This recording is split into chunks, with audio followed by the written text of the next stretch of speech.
28 जनवरी से लेकर के 21 मार्च के बीच में भारत में दूसरा कश्मीर बनता हुआ दिखाई पड़ता है। भारत में दूसरा कश्मीर दिख रहा है आपको? जी, इस साल ये होने वाला है। जी, हर दो दिन के अंतराल पे कोई ना कोई फ्लाइट रिलेटेड गड़बड़ी हमें देखने के लिए मिल रही है। 28 तारीख को तो फ्लाइट क्रैश ही कर जाता है, 29 को भी करता है। ठीक इसी प्रकार से एक और फ्लाइट क्रैश मैं आपके साथ प्रिडिक्ट करना चाहता हूँ 2026 में ही। तो एक मैं गृह युद्ध बताता हूँ प्रॉपर, जिसको सिविल वॉर कहते हैं, वो स्टार्ट होने वाला है यूरोप में। और वो स्टार्ट होने का उसका डेट है 3 महीना। पैसे निकाल करके गोल्ड में डाल दें या सिल्वर में डाल दें, लेकिन बैंक में पैसे ज़्यादा मेजर पैसे ना पड़े रहने दें, क्योंकि उस समय कुछ बहुत बड़े फाइनेंशियल क्राइसिस का योग है। हो सकता है बैंक अकाउंट उससे फ्रीज हो जाएं और जो जियोपॉलिटिकल वॉर या जियोपॉलिटिकल टेंशन है उसको फंड करने के लिए फंड की जब ज़रूरत पड़े तो आपके बैंक में पड़े हुए पैसे सरकार यूज़ कर सकती है। किसी बड़े नेता का असैसिनेशन का योग बनता है भारत में, और वो असैसिनेशन जो है वो हिस्टोरिकल हो सकता है। वो हिस्टोरिकल इतना होगा कि उसके पीछे बहुत बड़ा जन उपद्रव होने वाला है। जब जैसा ही वो घटना घटेगी बहुत बड़ा जन आंदोलन शुरू हो जाएगा, लोग सड़कों पे उतरेंगे, जगह जगह तोड़ फोड़ मचने लग जाएगा, बहुत सारा जन आक्रोश दिखाई पड़ेगा।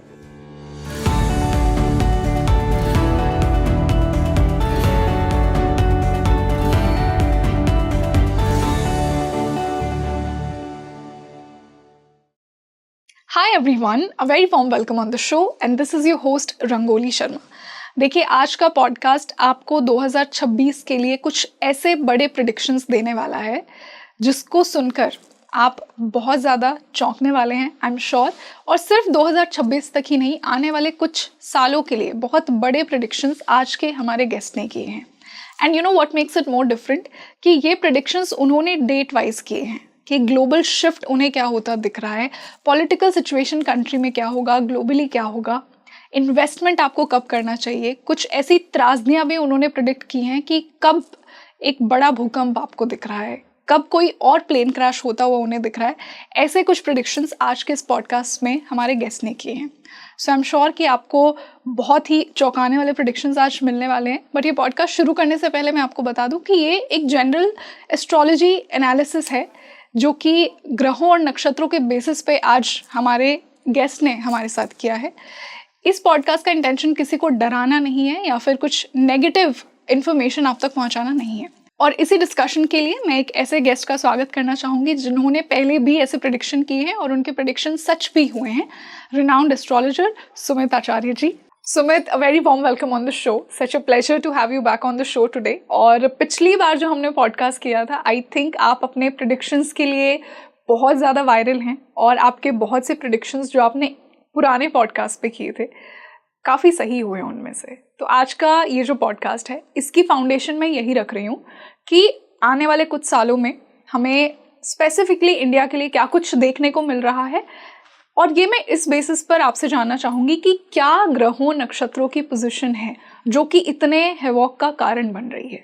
यहीं से शुरुआत करते हैं। देखिए, मैंने पुराने पॉडकास्ट में आपके साथ कहा था कि ये जो जनवरी है ये साल ही कन्या लग्न को लेकर के शुरू हो रहा है जी। बुध से सम्मत ये वर्ष, और इसका जो ट्रांजिशन हुआ है वो मंगल के वर्ष से हुआ है। बुध और मंगल का जब भी मिश्रण होता है तो विस्फोटक योग बनाता है, और 2026 इसलिए विस्फोटक प्रवृत्ति का योग है, योग वाला वर्ष है। और ये बहुत बड़ा कारक रहा। मैंने पिछले बार ही कहा था कि जनवरी शुरू होगा और 28 जनवरी से पहले आप देखना कि यूएस से वॉर इनिशिएट हो जाएगा, और एग्जैक्टली वही हुआ कि 3 तारीख को यूएस ने वेनेजुएला के ऊपर हमला कर दिया। Yes, captured the president. Captured. और ये एक और बात मैंने कही थी पुराने पॉडकास्ट में कि 28 जनवरी से पहले मिडिल ईस्ट में गृह युद्ध शुरू हो जाने वाला है, और जिससे उसकी करेंसी इफेक्ट में आएगी। ईरान की करेंसी कोलैप्स कर जाती है 7 तारीख को। और फिर मैंने कहा था कि 28 जनवरी से पहले सुप्रीम कोर्ट का एक मुद्दा बहुत बड़े जन उपद्रव का कारण बनेगा। 13 जनवरी को फैसला आता है यूजीसी नियम के ऊपर, और वो बहुत बड़ा जन उपद्रव का कारण बनता है। ये सारी जो घटनाएं घटी हैं ये घटी हैं 1 जनवरी से लेकर के 28 जनवरी के बीच में।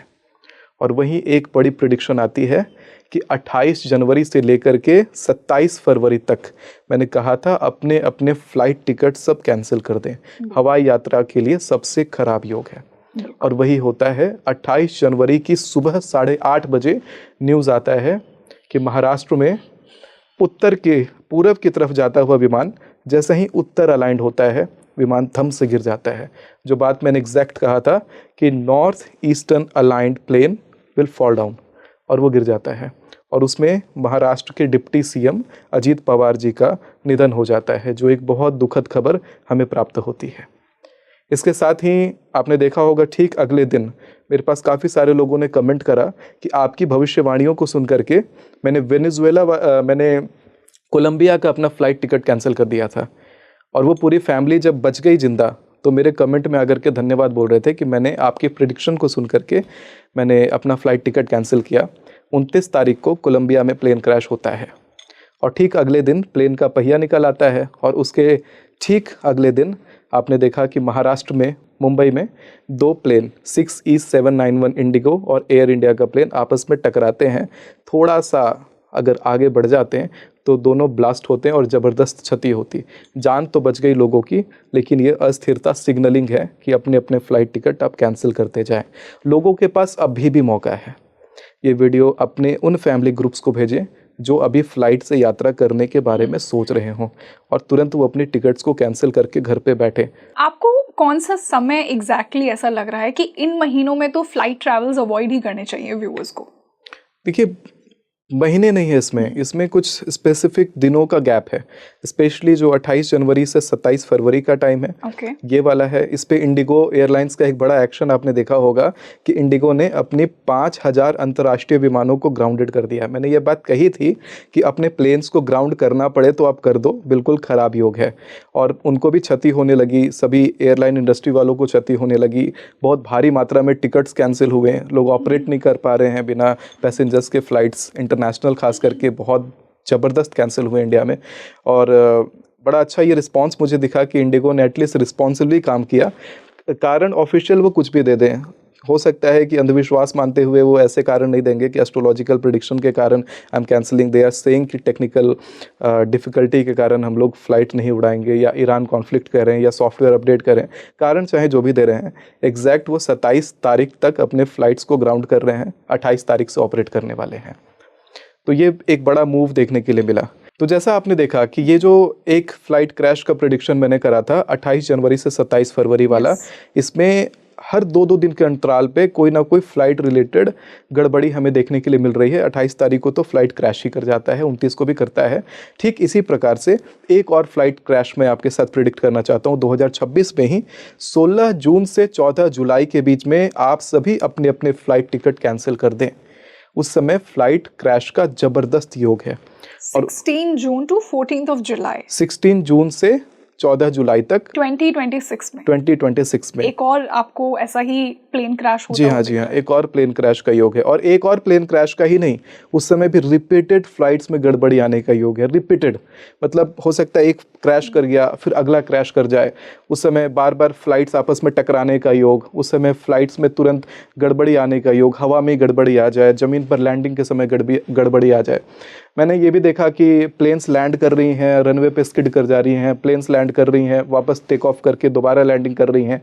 तो ऐसी बहुत सारी गतिविधियां अभी 28 जनवरी से 27 फरवरी वाले फ्रैगमेंट में देखने को मिली हैं। इसी तरह की गड़बड़ियां फिर से देखने के लिए मिलेंगी। उस समय भी एयर ट्रेवल आपको पूरी तरह से अवॉइड कर देना है।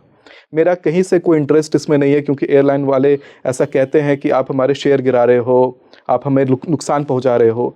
मेरा कहीं से भी ये इंटरेस्ट नहीं है कि मैं एयरलाइन इंडस्ट्री को कहीं से कोई नुकसान पहुंचाऊं। आपका प्रॉफिट या आपका लॉस किसी के जान से ज़्यादा कीमती नहीं है। अगर फ्लाइट टिकट कैंसिल करने से, आपको प्लेन्स ग्राउंड करने से किसी की जान बचती है तो वो करना ज़्यादा उचित रहेगा। हो सकता है आप ऑफिशियल रीज़न कुछ भी अनाउंस कर दें, इसी तरह जैसे इंडिगो ने करा टेक्निकल खराबी, उसी तरह टेक्निकल अपडेट, सॉफ्टवेयर अपडेट जो भी लगा दे आप रीज़न लगा करके 16 जून से 14 जुलाई तक आप अपने अपने फ़्लाइट्स को ग्राउंडेड कर दें। इवन मैं मिनिस्ट्री से भी यही अपील करूंगा, एयरलाइन मिनिस्ट्री से, कि वो ऐसे नोटिफिकेशंस लाएं कि फ़्लाइट्स को ग्राउंड करना पड़े। तो आपको जो फ्लाइट रिलेटेड है वो खोता हुआ दिख रहा है, ये एग्जैक्टली क्या प्लैनेटरी अलाइनमेंट है कि हमें इस साल में इतने फ्लाइट क्रैशेस देखने को मिल रहे हैं? देखिए, मूल रूप से देखा जाए तो जो राशि है, कन्या राशि में शुक्र भी है और कन्या राशि में बुध भी है। और इनका जब मंगल के साथ सामंजस्य बनता है और सूर्य के साथ सामंजस्य बनता है तो शुक्र का सूर्य के साथ सामंजस्य विस्फोटक हो जाता है और हवाई विस्फोटक हो जाता है। तो इस तरीके का द्वितीय प्रार्ध जो इस वर्ष का रहने वाला है, दूसरा प्रार्ध जो जून के बाद जो समय है, तो वो जो समय रहने वाला है वो विस्फोटक प्रवृत्ति का फिर से रहेगा, हवाई विस्फोटक रहेगा। तो पहला प्रार्ध जब शुरू होता है तो पहला हवाई विस्फोटक योग आता है, दूसरा प्रार्ध शुरू होता है वहाँ पे भी एक हवाई विस्फोटक योग आता है, जिसका एग्जैक्ट मैंने डेट वाइज बता दिया है कि इस डेट से इस डेट तक आपको कैंसिल करना है। वो 1 महीना का टाइम फ्रैगमेंट है जिसमें आपको हवाई यात्रा नहीं करनी है, मेक श्योर। तो सुमित जी, यहाँ से मैं ये भी जानना चाहूँगी कि और प्लैनेट्स का क्या बड़ा रोल है कि इतना कुछ डिजास्टर्स हमें देखने को मिल रहा है। जैसे कह रहे हैं न्यूमरोलॉजिकली ये सूर्य का साल है, तो सूर्य की एनर्जी और क्या कुछ लेकर आने वाली है। फिर हम राहु केतु शनि का रोल भी जानेंगे कि उनकी प्लेसमेंट्स और क्या बड़े प्रेडिक्शंस भारत के लिए कर रही है। देखिए, यहाँ पर जो सूर्य की एनर्जी है और पश्चिम में बैठा हुआ शनि की एनर्जी है, ये दोनों एनर्जी आपस में विरोधाभास उत्पन्न कर रही है। ओके। और दोनों आपस में एक कह सकते हैं उसको पिशाच योग निर्माण कर रही है। पिशाच योग, जी हाँ। एग्जैक्टली क्या होता है? ये एक प्रकार का ऐसा योग होता है, इतना नकारात्मक योग होता है कि बड़े बड़े लोगों को भी एक्सपोज करने लग जाता है। आपने ये भी देखा होगा कि अभी एप्स्टीन फाइल में पूरे दुनिया के सारे बड़े चेहरे सामने आ गए। राइट। हमने ये देखा कि जिस दुनिया में हम रहते हैं उस दुनिया में जो टॉप लेवल पोजीशंस पे लोग बैठे हुए हैं, वो इतनी अमानवीय घटना में उनका नाम आना, अब कितनी सच्चाई है उस बात में वो अलग, उस पर जांच का विषय है, लेकिन अमानवीय घटना में उनका नाम आना ये सीधा उसी पिशाच योग को दर्शाता है। एक प्रकार से नर पिशाचों का शासन पूरे दुनिया में चल रहा हो जैसे, और जैसे कि कोई नकारात्मक शक्ति इस पूरी दुनिया को कंट्रोल करती हो। मैं तो ये भी मानता हूँ कि ऐसी शक्तियों को ढकेलने के लिए हमें राम राज्य की ही स्थापना की आवश्यकता है। एक नए तरीके से गवर्नमेंटल स्ट्रक्चर बनाया जाए, हो सकता है डिक्टेटर गवर्नमेंट हो सकता है किसी और प्रकार का गवर्नमेंट हो, या एक पूरा नया नेशन, लेकिन कम से कम धर्म को पनपाने के लिए, धर्म को जीवित रखने के लिए ऐसे स्ट्रक्चर का निर्माण करना बड़ा ज़रूरी है। तो जैसा है कि ये सूर्य का वर्ष कहते हैं न्यूमरोलॉजी में, और पिछला वर्ष मंगल का था, ये वर्ष बुध का है, तो सब मिल करके जो विस्फोट उत्पन्न कर रहे हैं, ये मंगल बुध का विस्फोट, सूर्य शुक्र का विस्फोट जो उत्पन्न हो रहा है, ये अपने आप में बड़ा ही नकारात्मक है, जिसके कारण ये सारी गतिविधियां हमें देखने को मिलती हैं, पिशाच रूपी गतिविधियां। इसमें शनि का, पश्चिम गया हुआ शनि का भी एक बड़ा रोल इसमें है, जो कि अभी मीन राशि में विचरण कर रहा है, जिसके कारण बृहस्पति भी प्रभाव में आ रही है। बृहस्पति प्रभाव में आ गया तो बिल्कुल केंद्र, जो कहते हैं ना माइंड ऑफ द वर्ल्ड या माइंड ऑफ द जियोपॉलिटिक्स, वो पूरा प्रभाव में आ जा रहा है। और वो माइंड जब कहते हैं, जब ऊपर का माला खराब हो जाएगा तो पूरे शरीर भी जो है अनियंत्रित चलने लगता है। जैसे कहते हैं ना कि अगर धर्मपरायण अगर नेता बैठा है, या धर्मपरायण अगर एक सत्ता बैठी है, तो अंदर राम राज्य चलेगा, प्रजा भी धर्म का पालन करेगी। लेकिन अगर वहीं पर गड़बड़ी है, वहीं पर नकारात्मकता बैठी है, तो पूरे सत्ता में नकारात्मक चीज़ें ही घटेंगी। इतना क्राइम होगा, लोग षड्यंत्र रचेंगे, कारण चाहे कुछ भी हो, लेकिन उसका जो रिजल्ट है वो बहुत विस्फोटक दिखाई पड़ता है। तो यहाँ पर राहु केतु, इनका क्या रोल है? इनका गोचर क्या कह रहा है? इनका गोचर भारत के लिए क्या कुछ बड़े बदलाव लेकर आने वाला है? आई थिंक क्योंकि हम राहु केतु शनि के नाम से इतना डरते हैं कि कुछ भी डिजास्टर्स हो, इन प्लैनेट्स पर उसे जरूर ब्लेम किया जाता है। तो इनकी पोजीशन आपको क्या प्रेडिक्शंस दे रही है भारत के लिए? राहु कुंभ राशि में बैठा हुआ है, और कुंभ राशि का स्वयं स्वामी पीड़ित होकर के बृहस्पति की राशि मीन में बैठा हुआ है, और वहीं केतु सिंह राशि में बैठा हुआ है। इसका समन्वय पता है क्या निकालता है? ये निकाल के लाता है कि ऐसी नकारात्मक घटनाएं घटेंगी कि लोग उससे डर करके, भयभीत होकर के धर्म का पालन करने लग जाएंगे, धर्म की तरफ देखने लग जाएंगे। जैसे अभी साक्षात जीवंत उदाहरण सामने है, एक घटना बड़ी भयभीत करने वाली घटी, ये प्लेन क्रैश 28 तारीख को। उसके बाद सबसिक्वेंट प्लेन रिलेटेड एक्सीडेंट्स होने लग गए, उससे भय उत्पन्न हुआ, और वो भय वही केतु उत्पन्न करवाया। और वो जो भय है उसने धर्म की तरफ देखने को बड़े बड़े संस्थाओं को भी मजबूर कर दिया, जो कहीं से धर्म को दूर दूर तक पालन करते हुए नहीं दिखाई पड़ते थे। कभी कॉरपोरेट में आपने ज्योतिषीय इन्वॉल्वमेंट नहीं देखा होगा डायरेक्ट, लेकिन अभी आपने देखा कि इंडिगो जैसी बड़ी कंपनी अपने फ्लाइट्स को ग्राउंड करती है just because of the predictions. Exact उसी डेट तक, 27 फरवरी तक ग्राउंडेड रखती है। 10 लाख पैसेंजर्स इससे इम्पैक्ट होते हैं। तो ये जो चीज़ें होती हैं जिसमें कि लोग जब भयभीत होते हैं, कहते हैं ना कि जब भूत सामने हमें दिखाई देता है, चांडाल हमें सामने दिखाई देता है, तो हमें हनुमान चालीसा तुरंत याद आता है। चाहे कितना भी अधार्मिक व्यक्ति हो, कितना भी कहता हो आई एम एन एथिस्ट, और shit I drink alcohol, I am an atheist, I don't care about anything, but जैसे ही एक भूत सामने आता है, हेलो आई एम हियर, तो वो जय हनुमान ज्ञान गुण सागर, जय कपीश तिहु लोक उजागर ऑटोमेटिकली निकलने लगता है। वही केतु और राहु का यहाँ पे प्रभाव है।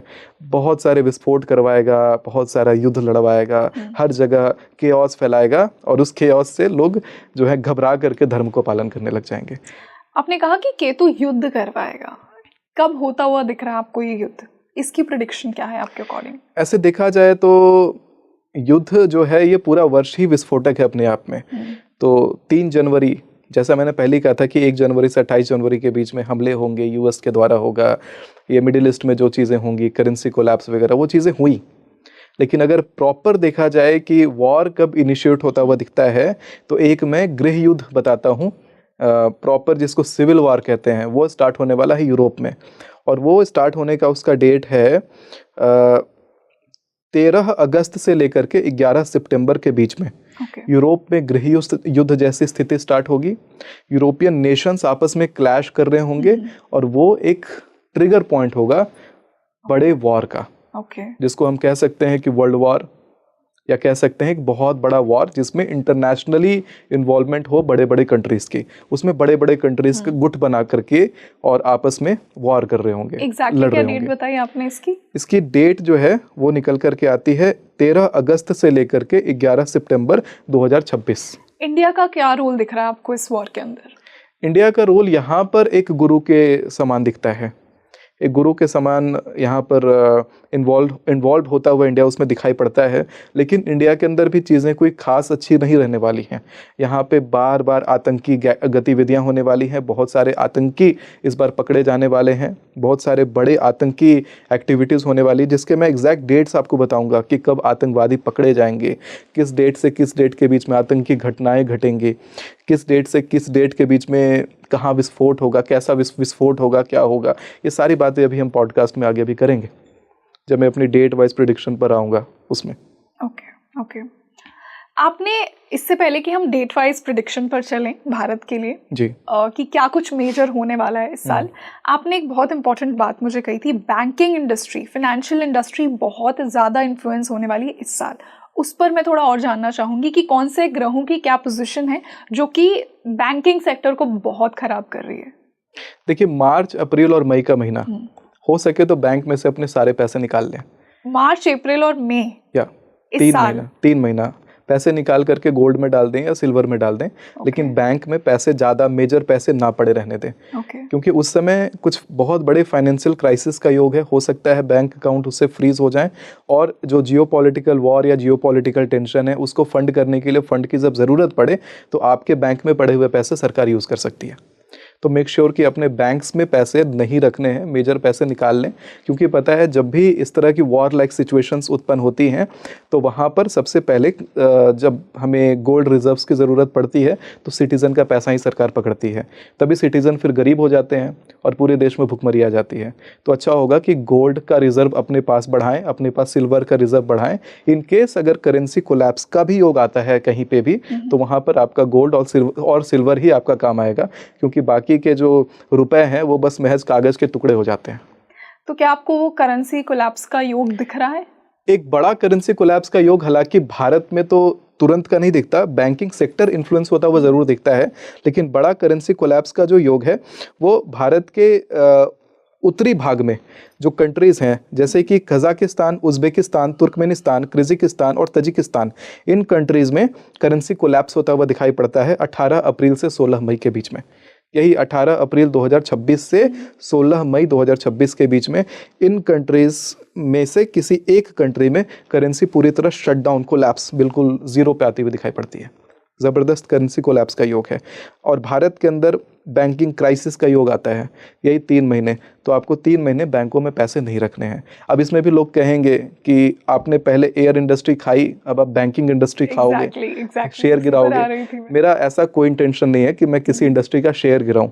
मेरा इंटेंशन है कि मैं लोगों का भला कर सकूं। अगर भगवान की कृपा से जो ज्योतिषीय ज्ञान मुझे प्राप्त है, अगर उस ज्ञान का प्रयोग करके मैं किसी के भले के लिए कुछ बता सकता हूं, क्योंकि भले एक फ्लाइट क्रैश होने के कारण ठीक है कुछ लोगों का देहात्याग हो गया 28 जनवरी को, लेकिन वहीं पर कई सारे लोगों ने जो फ्लाइट टिकट अपने कैंसिल करे, कोलंबिया वाला जो टिकट कैंसिल करा, कितनी सारी फैमिलीज बच गई। आज वो फैमिलीज जिंदा हैं जस्ट बिकॉज कि वो प्रेडिक्शन पहले हो गया था। जो लोग मुझे ध्यान से सुनते हैं, सीरियसली सुनते हैं, बातों को फॉलो करते हैं, उनके जीवन में इतना बड़ा बदलाव आया कि वो आज कम से कम जिंदा हैं। लोगों की जान तो बची, उसी प्रकार से इस बार लोगों का पैसा तो बचेगा, लोग प्रॉस्पर तो करेंगे।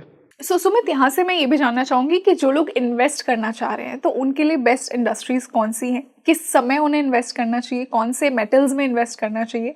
आई थिंक इन्वेस्टमेंट के लिए भी बहुत मेजर प्रेडिक्शंस आप देते हैं, सो मैं ऑडियंस को ये भी शेयर करना चाहूँगी आपके थ्रू। इन्वेस्टमेंट के लिए मेटल में इन्वेस्ट करने के लिए ये साल बढ़िया है। अगर आप गोल्ड पे इन्वेस्ट करना चाहते हैं, आप सिल्वर में इन्वेस्ट करना चाहते हैं, तो ये साल बढ़िया है। इसमें अभी इन्वेस्ट करने का समय अच्छा है। 20 मार्च से लेकर के 18 अप्रैल के बीच में अचानक से गोल्ड के प्राइसेस हाइक करने वाले हैं और सिल्वर भी हाइक करने वाला है। पहले सिल्वर हाइक करेगा, उसके पीछे पीछे पीछे पीछे गोल्ड हाइक करने वाला है। तो जिनको भी अपने लिए गोल्ड खरीदना हो, गोल्ड बार्स में इन्वेस्टमेंट करनी हो, वो अभी इसमें इन्वेस्ट कर लें। जिनको कॉपर में इन्वेस्ट करना हो, जिसको जिंक में इन्वेस्ट करना हो, जिसको एल्यूमिनियम में इन्वेस्ट करना हो, वैसे लोग भी अपने रिजर्व्स, अपने स्टॉक 20 मार्च से पहले भर लीजिए, क्योंकि उसके बाद जो प्राइजेस हाइक होंगी वो डाउन होती हुई दिखाई नहीं पड़ती हैं। अभी भले ही इनस्टेबिलिटी दिखाई पड़ रही है सिल्वर में, इनस्टेबिलिटी दिखाई पड़ती है गोल्ड में, लेकिन ये जो इनस्टेबिलिटी है वो 20 मार्च वाली जो इनस्टेबिलिटी, जो हाइक आने वाला है, उस हाइक के सामने ये इनस्टेबिलिटी बिल्कुल फीकी पड़ जाती है। तो थोड़ा बहुत ऊपर नीचे है, it's okay, just go and buy it, because in March, after 20 March, you will keep on thinking कि prices will come down, but prices are not going to come down again. Okay. तो किन industries में आप लोगों को invest करने के लिए बिल्कुल ही मना कर रहे हैं आज के इस पॉडकास्ट से? कहाँ पर आपको बहुत ज़्यादा लॉस दिख रहा है? सबसे ज़्यादा लॉस दिख रहा है अभी कृषि इंडस्ट्री में। खाने पीने के सामानों में बहुत ज़्यादा अस्थिरता दिखाई पड़ने वाला है। स्पेशली ये जो 20 मार्च से 18 अप्रैल वाला जो पीरियड है, इसमें बहुत सारा अस्थिरता दिखाई पड़ता है।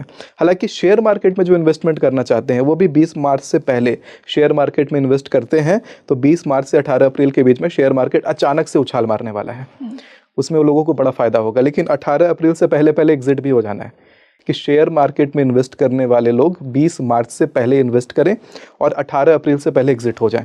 18 अप्रैल के बाद वापस डाउन करेगा, तो 18 अप्रैल तक बिल्कुल हाइक जाएगा और 18 अप्रैल से डाउन करना शुरू हो जाएगा, तो उस समय आपको एग्जिट भी हो जाना है। ये वीडियो लोग शेयर करते जाए अपने ग्रुप्स में तो अच्छा रहेगा, जितने भी शेयर वाले ग्रुप्स होते हैं, शेयर मार्केट रिलेटेड ग्रुप होते हैं।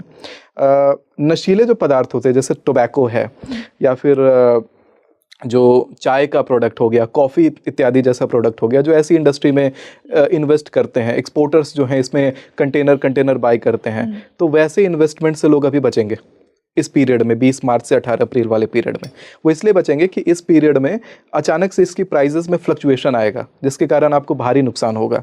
तो ऐसे जो इंडस्ट्री वाले लोग हैं वो इस सेक्टर को या इसमें बड़ा इन्वेस्टमेंट करने का जो समय है 18 अप्रैल के बाद करेंगे तो बढ़िया रहेगा, उससे पहले करते हैं तो लॉस में जाएंगे। सुमित, ये पॉडकास्ट शुरू करने से पहले आपने मुझे एक बात कही थी कि इस साल बहुत सी टेररिस्ट एक्टिविटीज़ आप देख रहे हैं कि होने वाली हैं और बहुत से टेररिस्ट स्पॉट भी होंगे, तो यहाँ पे क्या प्लैनेटरी अलाइनमेंट बन रही है? इस सिनेरियो को लेकर क्या आपका प्रेडिक्शन है? इस साल 3 मेजर इंसिडेंट होते हुए दिखाई पड़ते हैं। टेररिस्ट एक्टिविटी भी दिखाई पड़ती है और बॉम्ब ब्लास्ट भी दिखाई पड़ता है। एक अभी नियरेस्ट आ रहा है, 22 मार्च से लेकर के 18 अप्रैल के बीच में ईस्टर्न पार्ट ऑफ इंडिया में बॉम्ब ब्लास्ट होता हुआ दिखाई पड़ता है। और ये कोई टेररिस्ट फंडेड नहीं, ये प्रोटेस्टर फंडेड दिखाई पड़ता है। यानी प्रोटेस्टर्स जो हैं इस प्रकार का कोई गतिविधि करेंगे जिसमें किसी प्रकार का बम फटने का योग दिखाई पड़ता है, बहुत सारा उपद्रव होता हुआ दिखाई पड़ता है, जगह जगह पर आग लगता हुआ दिखाई पड़ता है और आग में जन हानि दिखाई पड़ती है। इसमें काफ़ी लोगों का देहात्याग होता हुआ भी दिखाई पड़ता है। बड़ा खराब ये योग है, दिखाई पड़ता है। और ये एग्जैक्टली आपको नॉर्थ ईस्टर्न साइड में दिख रहा है? नहीं, ये ईस्टर्न साइड ऑफ इंडिया में दिखाई पड़ता है, भारत का पूर्वी भाग में। 20 मार्च से लेकर के 18 अप्रैल ये चंद्र दर्शन मुहूर्त के हिसाब से दिखाई पड़ता है। 20 मार्च से 18 अप्रैल के बीच में जो आप बात चंद्र दर्शन योग के हिसाब से ये जो भविष्यवाणी है वो निकल करके आती है कि बॉम्ब ब्लास्ट का योग दिखाई पड़ता है। ओके। साथ में एक तांडव, बड़ा तांडव दिखाई पड़ता है 27 मई से लेकर के 15 जून के बीच में, जिसमें आतंकवादी पकड़ा जाएगा। 27 मई से 15 जून के बीच में आतंकवादी पकड़ा भी जाएगा और बड़े आतंकी एक्टिविटी का पर्दाफाश होगा। यानी बहुत बड़ा कोई आतंकी घटना घटने वाला था भारत में, जो उस समय पकड़ा जाएगा और पकड़े जाने के कारण वो आतंकी घटना निरस्त हो जाएगा, वो घटना घटेगा ही नहीं। और वो न्यूज़ में बहुत, हाँ, हम लोग उसमें सेफ रहेंगे और ये न्यूज़ में काफ़ी वायरल रहेगा उस समय। ये जो आतंकवादी पकड़े जाएंगे ये एक बड़ा न्यूज़ बनने वाला है। एक और आतंकी जो है वो 15 जुलाई से लेकर के 12 अगस्त के बीच में दिल्ली में किसी प्रकार का आतंकवादी हमला होने का योग दिखाई पड़ता है। सेंट्रल पार्ट ऑफ इंडिया में दिखाई पड़ता है, इस तरह का योग दिखाई पड़ता है और बहुत सारा उपद्रव होता हुआ दिखाई पड़ता है। एग्जैक्टली क्या डेट बताई आपने? 15 जुलाई से लेकर के 12 अगस्त के बीच में। 15 जुलाई टू 12 अगस्त। 15 जुलाई टू 12 अगस्त के बीच में दिल्ली में और सेंट्रल पार्ट ऑफ इंडिया में किसी प्रकार के आतंकवादी घटनाएं घटने का योग दिखाई पड़ता है। यानी कि इंटरनेशनल जो इन्फ्लुएंस है उसके कारण भारत में उपद्रव मचता हुआ दिखाई पड़ता है। इसमें यह भी हो सकता है कि यूनिवर्सिटीज़ को इंटरनेशनल ऑर्गेनाइजेशन पीछे से फंड कर दे और उसके कारण भी बहुत सारा उपद्रव मचे। जन आंदोलन भी दिखाई पड़ेगा इसमें, लेकिन ज़्यादा इसमें चांस है कि हमला होगा और उस हमले में हमलावर आतंकवादी पकड़े भी जाएंगे और बहुत बड़ा आतंकी प्रोजेक्ट का उस समय पर्दाफाश होगा। ये जो 15 जुलाई से 12 अगस्त वाला न्यूज़ है ये काफ़ी वायरल न्यूज़ रहने वाला है। कोई छोटा सा न्यूज़ आके जो दब जाता है वैसा न्यूज़ नहीं, एक बड़ा न्यूज़ ऐसा होता हुआ दिखाई पड़ता है। एक मेरी प्रेडिक्शन थी जो लिस्ट में मैंने 48 भविष्यवाणियाँ निकाली थी, 10 जुलाई 2025 को प्रेडिक्ट किया था कि 28 जनवरी से लेकर के 21 मार्च के बीच में भारत में दूसरा कश्मीर बनता हुआ दिखाई पड़ता है। भारत में दूसरा कश्मीर दिख रहा है आपको? जी। इस साल ये होने वाला है? जी जी। 2026 21 मार्च से पहले पहले भारत में बनेगा दूसरा कश्मीर, इस प्रकार का योग दिखाई पड़ता है। बहुत भारी मात्रा में जन पलायन का योग है। अब जन पलायन क्यों होता है? लोग डर के जन पलायन करते हैं, अपना घर छोड़ छोड़ करके लोग जाते हैं, एक जगह से दूसरे जगह स्थानांतरित होते हैं, दूसरे जगह जाके बसने लगते हैं। भारी मात्रा में डर के कारण, किसी प्रकार का नेगेटिव वातावरण के कारण, राइट के कारण, उपद्रव के कारण बहुत भारी जन पलायन दिखाई पड़ता है, जो ठीक वैसा दिखाई पड़ता है जैसे कि कश्मीर में कश्मीरी पंडितों के साथ हुआ था। तो ये भी एक बड़ा घटना 21 मार्च से पहले भारत में घटता हुआ दिखाई पड़ता है, जिसके बारे में हमें अभी से तैयार रहना चाहिए। और अगर किसी प्रकार का सिग्नल मिलता है कहीं से कि ऐसा चीज़ कहीं हो सकता है तो उसको रोकने का प्रयास किया जाए, भारत के हित में काम किया जाए। सुमित जी, यहाँ से मैं ये भी जानना चाहूंगी कि शनि को देखिए कर्म का प्लैनेट कहा गया है जी। शनि पाइसेस में चल रहे हैं जी। तो शनि का ये जो गोचर है, शनि का जो मूवमेंट है जी, ये हमें किस प्रकार के कर्म की ओर कलेक्टिवली अग्रसर कर रहा है? देखिए, मूल रूप से शनि का गोचर तो मीन में है जो पश्चिम का उपद्रव मचवा रहा है, लेकिन शनि के घर में जब राहु बैठ गया है वो लोगों को महापापी बना दे रहा है, लोगों की मनोवृत्ति को बहुत पापी बना दे रहा है, जिसके कारण जो लोग नशा नहीं करते थे वो नशा करने लग जाएंगे 2026 में। नए प्रकार का एडिक्शन लोगों के अंदर शुरू होता हुआ दिखाई पड़ता है। अच्छे अच्छे लोग बर्बाद होते हुए दिखाई पड़ते हैं, मतलब अच्छे शरीफ लोग जो हैं उनका नाम गलत चीज़ों में आता हुआ दिखाई पड़ता है। अच्छे शरीफ लोगों के ऊपर लालचन लगता हुआ दिखाई पड़ता है, जो हद तक सही भी होगा। लोगों की अपनी डिस्ट्रैक्शन बहुत ज़्यादा बढ़ती हुई दिखाई पड़ती है 2026 में। बहुत ज़्यादा कहते हैं कि संगति लोगों की कुसंगति की तरफ होती हुई दिखाई पड़ती है। तो एक कहते हैं कि जैसे अपना एक व्यवस्थित लाइफ, जो लोग सिंपल लाइफ जी रहे थे, सब कुछ अच्छे जी रहे थे, लेकिन वहाँ पे अचानक कुकृत्य होने शुरू हो जाएंगे। लोगों का माइंड, खास करके मैरिज लाइफ में लोगों का जो है एक्स्ट्रा मैरिटल सारा सिचुएशन शुरू होता हुआ दिखाई पड़ता है 2026 में। 2026 में बहुत सारा पर्सनल लाइफ में, प्रोफेशनल लाइफ में हर जगह अस्थिरता दिखाई पड़ता है।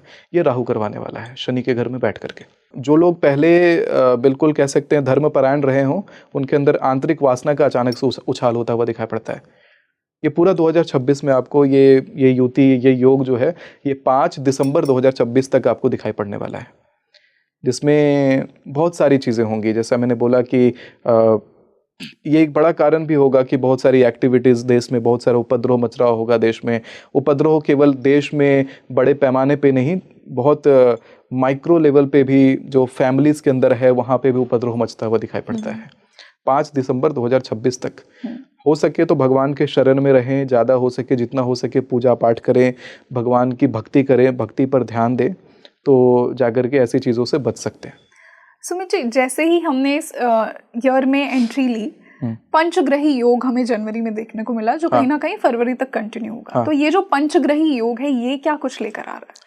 देखिए, 16 जनवरी 2026 से लेकर के 20 जनवरी 2026 तक पंचग्रही राजयोग निर्माण हुआ था, और ये बना था दसम भाव में, भाग्य स्थान में। ये पंचग्रही राजयोग बड़ा पावरफुल था। लोगों ने उसमें जो मैनिफेस्ट किया था वो उनको मिल जाएगा।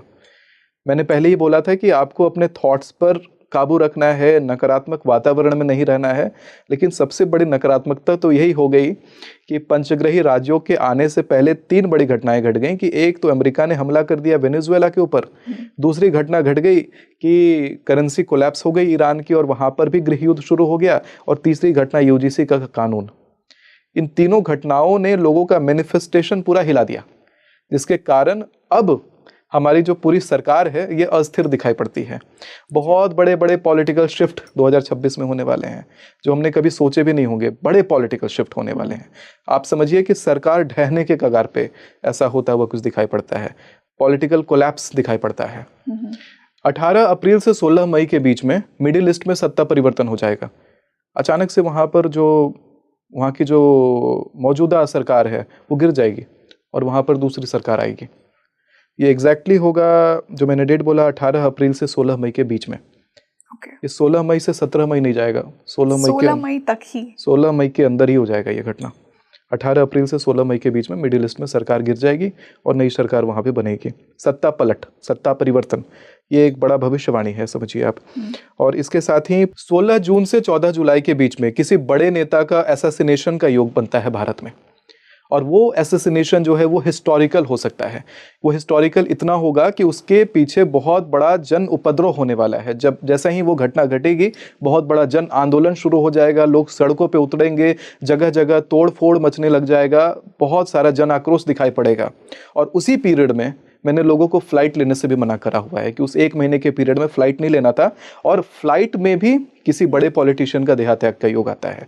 और फ्लाइट में अगर पॉलिटिशियन का देहात्याग अगर फ्लाइट वाला होता है, अब असैसिनेशन के टाइप हो सकते हैं। अगर फ्लाइट वाला इंसिडेंट होता है तो वो फ्लाइट षड्यंत्र के कारण गिराया हुआ फ्लाइट होगा। Really? और ये 16 जून से 14 जुलाई के बीच में आपको होता हुआ दिख रहा है। जी हाँ।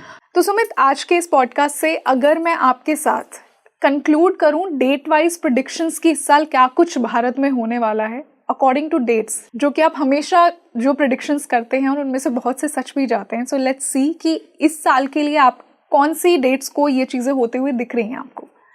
पिछले साल मैंने 48 भविष्यवाणियां करी थी 10 जुलाई 2025 को, और उन 48 में से सारी भविष्यवाणियां सच हुई हैं। मैंने बकायदा डेट बता करके कि इस डेट से इस डेट के बीच में ये वाली घटना घटेगी, और एग्जैक्टली उसी डेट को वो घटना घटती है। चाहे भारत के उपराष्ट्रपति जगदीप धनखड़ जी का अपने पद से इस्तीफा देने का 22 जुलाई का डेट हो, चाहे तो रशिया में भूकंप आने का डेट हो, चाहे चाइना का सुनामी का डेट हो, चाहे अमेरिका का वेनेजुएला पर हमला करने का डेट हो, ईरान के करेंसी कोलैप्स का डेट हो, चाहे अजीत पवार जी के प्लेन क्रैश का एग्जैक्ट डेट हो, ये सारे प्रेडिक्शन मैं बाकायदा डेट बता के करता हूँ, और उस डेट के अंदर ही वो सारी घटनाएं घटती हैं। तो जैसा आपने कहा कि कुछ उसमें से सही भी होती हैं, ऐसा नहीं है, उसमें से सारी सही होती हैं। अगर आप एक बार रिकॉर्ड एनालाइज करते हैं तो उसकी सारी प्रेडिक्शन आपको सच मिलेंगी। हालांकि वायरल होना, कौन से प्रेडिक्शन वायरल जाती है, कौन सी कम वायरल जाती है, वो एक अलग मुद्दा है, लेकिन होती सारी सच है। आर यू 100% श्योर कि आज जो प्रेडिक्शंस आपने इस पॉडकास्ट पे की वो सारी सच होंगी? अब जैसा भगवान संकेत देते हैं कि मैं आपके पॉडकास्ट में आकर के ये बातें जनता के बीच में रखूं, ज्योतिषीय गणना वाली सारी बातें रखूं, तो मैं इस प्रकार से बातों को रख देता हूं। लेकिन अब इस पे सत्यता जो है वो तो भगवान ही उस पे निर्धारित करेंगे कि ये क्या सत्यता है, क्योंकि माया का शरीर मेरा, माया का शरीर आपका। लेकिन हम लोग ऐसे भविष्य को टीवी के जैसा तो घटता हुआ नहीं देखते हैं, लेकिन भविष्य को गणना के कारण, क्योंकि गणना ही गणेश है, उसके कारण जो इंसाइट्स मिलते हैं भविष्य के, उसको हम लोग पॉडकास्ट में आकर के व्यक्त करते हैं। हमें जो भी अनुभूति होती है वो व्यक्त करते हैं। अब मैं आता हूँ डेट के साथ प्रेडिक्शन के ऊपर कि किस डेट से किस डेट के बीच में भारत में और विश्व में क्या घटित होने वाला है, जिसको हम पहले से थोड़ा अगर जान जाएं तो हो सकता है उसमें से कुछ चीज़ों को बदलें या हो सकता है उन जगहों से थोड़ा बचें।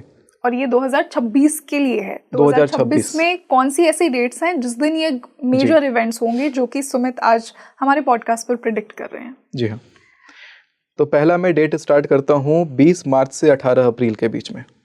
20 मार्च से 18 अप्रैल के बीच में भारत के अंदर ही किसी प्रकार का सत्ता परिवर्तन होता हुआ दिखाई पड़ता है।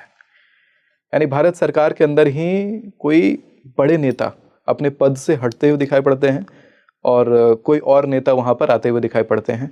कोई एक सत्ता जो पहले से चल रही थी, उस सत्ता का अचानक से परिवर्तन होता हुआ दिखाई पड़ता है। ये अच्छे स्तर पे है, चाहे केंद्रीय है चाहे राज्य स्तर का है, लेकिन सत्ता परिवर्तन है और बड़ा सत्ता परिवर्तन होने वाला है। पूर्वी भारत में बॉम्ब ब्लास्ट का योग है, उपद्रव का योग है, आग का योग है, विस्फोट का योग है और जनहानि का योग है। एग्जैक्टली कौन सी डेट्स पर? 20 मार्च से 18 अप्रैल अभी हम कवर कर रहे हैं। इसी में मिडिल ईस्ट में उत्पात अचानक से बढ़ जाएगा। जैसे मिडिल ईस्ट का जो मुद्दा है वो 20 मार्च आते आते बड़ा शांत हो जाएगा, लेकिन जैसे ही 20 मार्च आएगा 18 अप्रैल के बीच में मिडिल ईस्ट में बहुत उत्पात मचेगा। मिसाइल्स फूटती हुई दिखाई पड़ती हैं। आपने ये सुना होगा कि ईरान ने युद्ध का ऐलान कर दिया है। चांसेस बहुत ज़्यादा है कि 20 मार्च से 18 अप्रैल के बीच में वो युद्ध जो है वो ट्रिगर हो जाए ईरान के साइड से। सोना चांदी अचानक से गति पकड़ने वाला है। जो लोग भी मेटल में इन्वेस्ट कर रहे हैं, सोना चांदी में इन्वेस्ट कर रहे हैं, वो 20 मार्च से पहले इन्वेस्ट कर लें, क्योंकि ये अचानक स्पीड पकड़ेगा 20 मार्च से 18 अप्रैल के बीच में। तब आप इन्वेस्ट करने का सोच भी नहीं पाएंगे, क्योंकि वो इन्वेस्टमेंट फिर आपको भारी पड़ने लग जाएगी। शेयर मार्केट में उछाल आएगा, अचानक से पीक पे जाएगा। इस ड्यूरेशन में आपको शेयर मार्केट में इन्वेस्ट करना है। 18 अप्रैल से पहले एग्जिट हो जाना है, उसके बाद कोलैप्स भी होगा। क्योंकि नशीले पदार्थों का जो भाव है वो अचानक से बदल जाएगा, डाउन की तरफ जाएगा।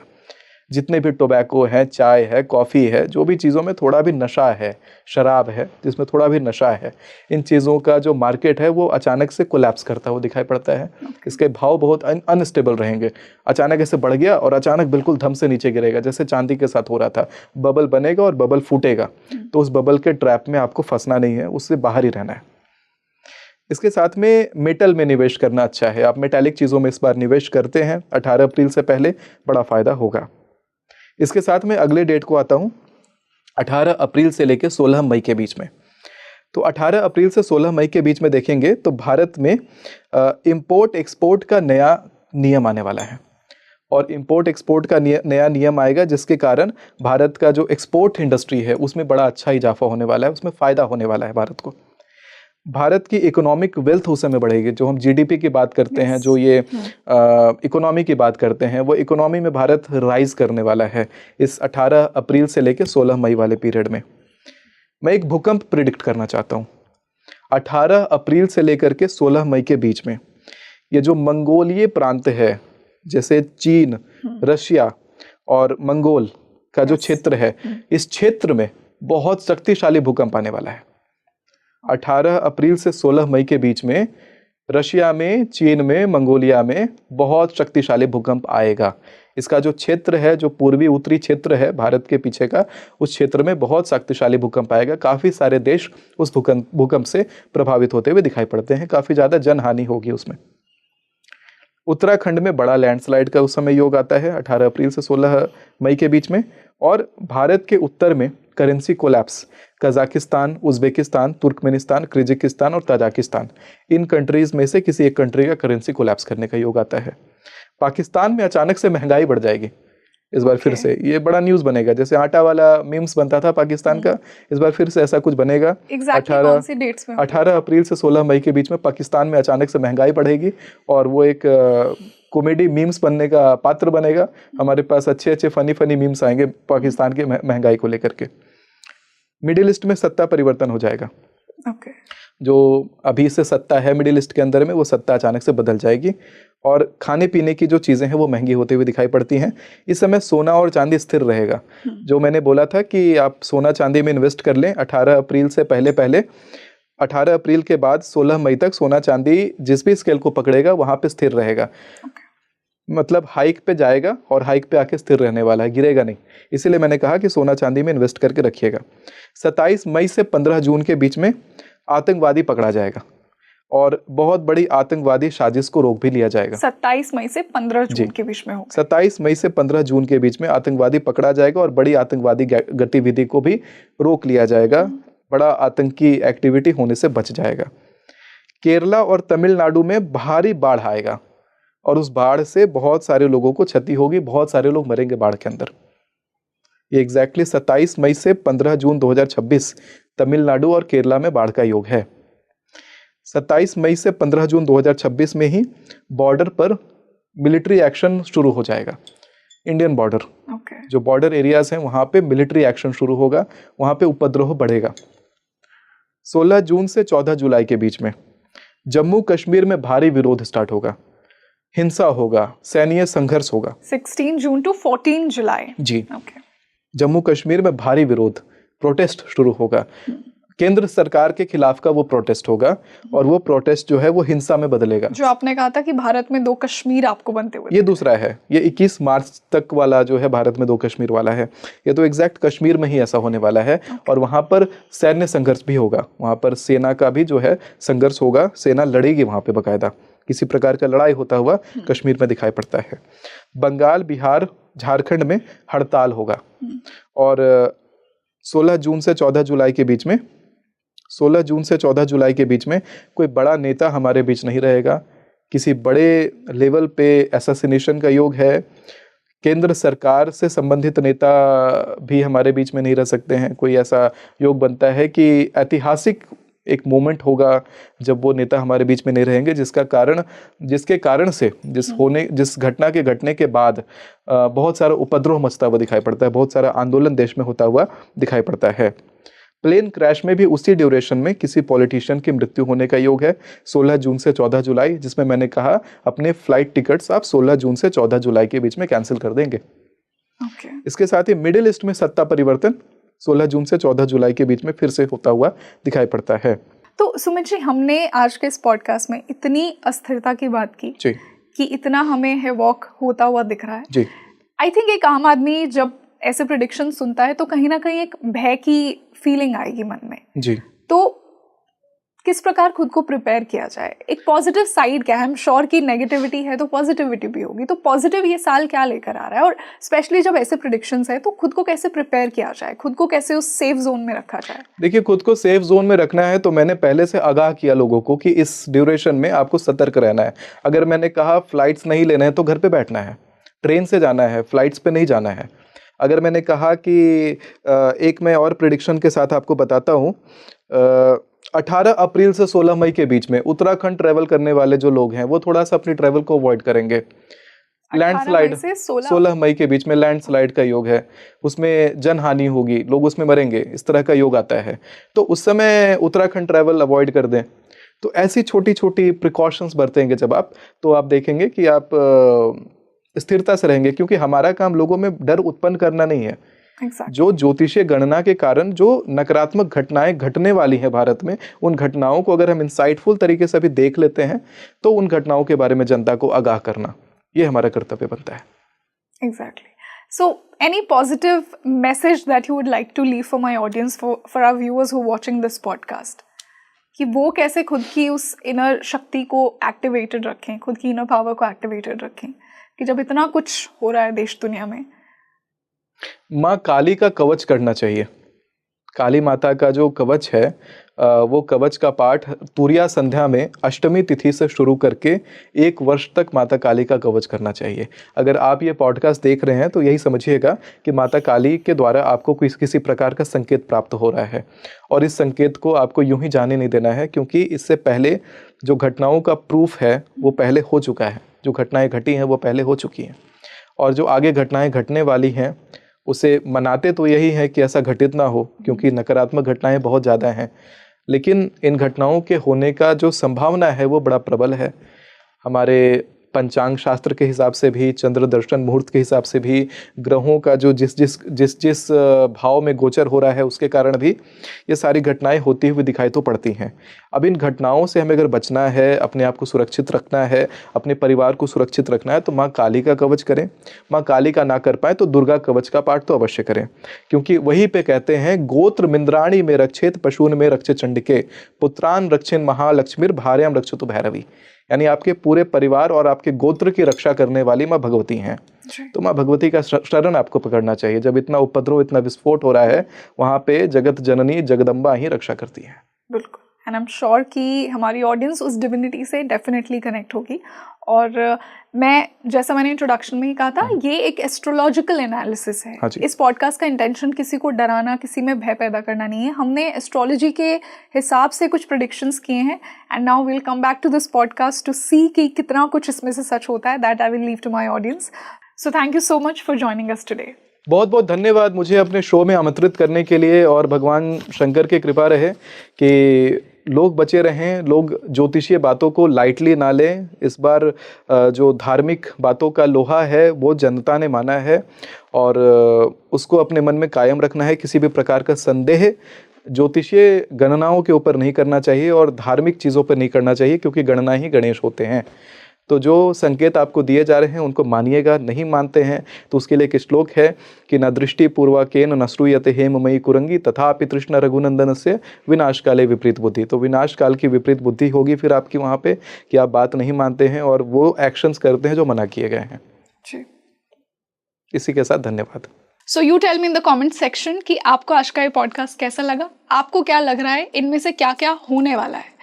आप मुझे बताइएगा कि पहले के जो इनके प्रेडिक्शंस थे वो सच हुए, क्या आपने उन्हें ट्रेस किया, और आपको कितना लगता है कि आज जो प्रेडिक्शन हुए इस पॉडकास्ट पर उनमें से कितने सच होंगे। और जैसा मैंने कहा, ये नॉर्मल एस्ट्रोलॉजी डिस्कशन है। इस पॉडकास्ट का इंटेंशन किसी को डराना नहीं है। ऐसे ही फाइनेंशियल और स्टॉक रिलेटेड इन्वेस्टमेंट के लिए आप ET प्राइम हिंदी को फॉलो कर सकते हैं। मैं स्पीकिंग ट्री पर आपके लिए ऐसे ही इंसाइटफुल डिस्कशंस लेकर आती रहूँगी। साथ ही साथ मुझे कमेंट सेक्शन में ये भी बताइए कि आने वाले पॉडकास्ट में हम और कौन से टॉपिक्स पर बात करें। This is your host Rangoli Sharma. I see you in another podcast. नमस्ते।